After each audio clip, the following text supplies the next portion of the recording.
आम्ही पाळंदे हरणे बीचला 2 दिवस थांबलेलो होतो. एक दिवस पूर्ण बीचवरती आम्ही घालवल्यानंतर तिथं मजा केल्यानंतर कल्पवृक्ष स्टे होममध्ये आम्ही राहिलेलो होतो आणि त्या कल्पवृक्ष स्टे होमचा व्हिडिओ सारिकाच पेजमध्ये उपलब्ध आहे. तिथूनच जवळ असलेलं हरणे बंदर जे मासळी बाजारासाठी थोडं प्रसिद्ध आहे, त्या मासळी बाजारला आम्ही भेट दिली. हरणे बंदरच्या नंतर लगतच लागून असलेले अंजर्ले बीच याला आम्ही भेट द्यायला निघालो. अंजर्लेकडं जाणारा जो मार्ग आहे तो थोडा घाटाने जातो आणि दुतर्फा आंब्याची झाडे, काजूची झाडे आपलं स्वागत करायला तिथं आहेतच. छान असा प्रवास आमचा झाल्यानंतर समुद्रकिनाऱ्याचं दर्शन घेत हा प्रवास आमचा पूर्ण झाला. आम्ही पोचलो ते अंजर्लेच्या कड्यावरच्या गणपतीचे दर्शन घ्यायला. हे ठिकाण फार सुंदर व शांत वाटले.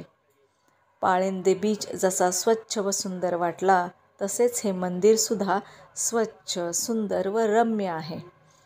जुने मंदिर आहे आणि या मंदिराबाबत अशी आख्यायिका सांगितली जाते की जे मंदिर परिसर तर छान आहेच, परंतु जे जुने मंदिर होते ते पूर्वी गावामध्ये होते आणि आत्ताचे हे नवीन मंदिराचे स्वरूप आहे ते डोंगरावरती आहे. प्राचीन काळे हे मंदिर गावातील समुद्रकिनारी असल्याने तिथे समुद्राची पातळी वाढू लागली आणि ते मंदिर जलमय होऊ लागले. कालौघात ही वास्तू जलमय झाली, परंतु काही वर्षापूर्वी 1-2दा जेव्हा पूर्ण ओहोटी इथं झाली तेव्हा त्या मंदिराचे थोडे अवशेषही पाहायला मिळाले होते. अलीकडच्या काळात ते मात्र आता दिसत नाहीत. नंतर प्रस्तुत मंदिर हे कड्यावर बांधले गेले आणि तिथं असं सांगितलं जातं की गणपतीने पहिले नवीन मंदिरामध्ये प्रवेश केला तेव्हा तो पहिले पाऊल डोंगरावर टाकले आणि दुसरे पाऊल हे मंदिरामध्ये ठेवलेले आहे.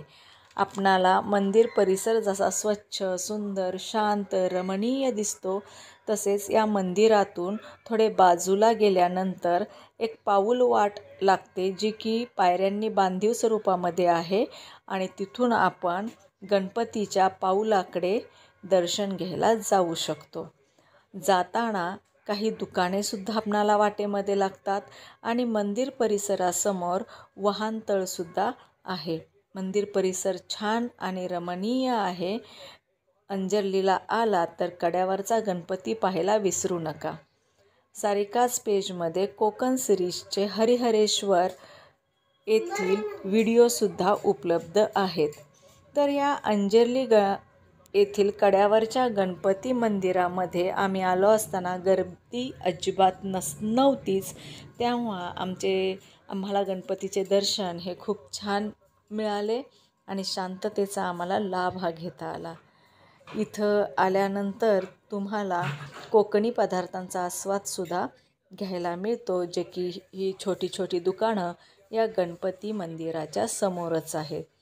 तेव्हा इथं यायला अजिबात विसरू नका.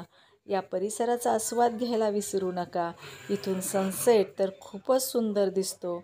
नारळी पोफळीच्या बागा आजूबाजूला आपलं मन, लक्ष वेधून घेतात आणि रमणीय परिसर असल्याकारणाने इथं आपण थोडा वेळ तरी थांबतोच. सुंदर असे हे अंजर्लीचे कड्यावरील गणपतीचे मंदिर आहे.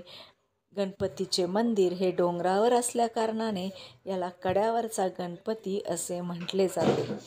तर कोकणामध्ये जेव्हा याल तेव्हा बीचचा जसा आस्वाद घ्याल तसेच बीचच्या आजूबाजूच्या सुंदर अशा ठिकाणांनासुद्धा भेटी